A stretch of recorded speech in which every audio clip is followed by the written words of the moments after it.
The last episode of Season 6 of Game of Thrones saw some major political changes in Westeros.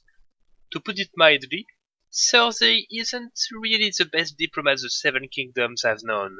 At the start of the season, Westeros was somewhat united, with several provinces that we can qualify as neutral, not allied with the Lannisters, but not in open war, except for the Iron Islands that are not a big threat anyway. What happened in the north was out of Cersei's control, but perhaps she should have paid attention. The north was controlled by the Bolton, unreliable allies. Cersei was mad at them for marrying Sansa, but I doubt anyone would have taken actions against the other.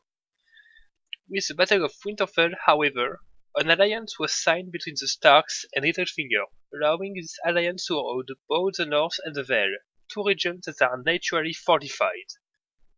The phrase held the Riverlands, barely of course, since Jaime had to take back Riverrun for them, but now that Walder Frey and his top heirs are dead, the region will go back into chaos. It was a battleground anyway, but the northern marches of the Lannister territory are no longer in their control. And there comes Cersei's stupidity.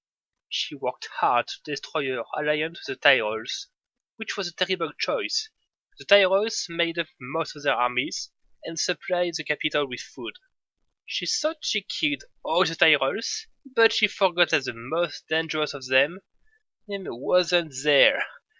And now Olenna Tyrell is going berserk to get revenge. Olenna signed an alliance with the Sand Snakes in Dorne and Daenerys Targaryen.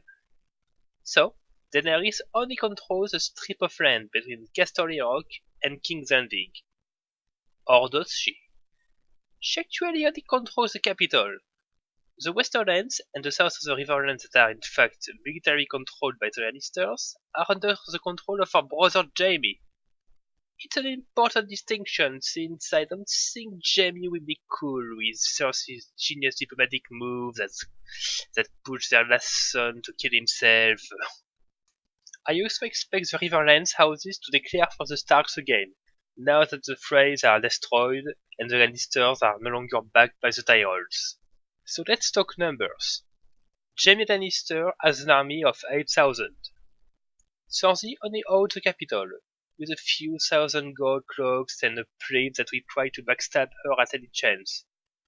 We are far from the mighty 60,000 men that Tywin had at the start of the war. I don't know how many Littlefinger has, but it's definitely more than 8,000 alone. He didn't march his entire army to Winterfell anyway. Plus northern houses that held their reserves, such as the Mandarins.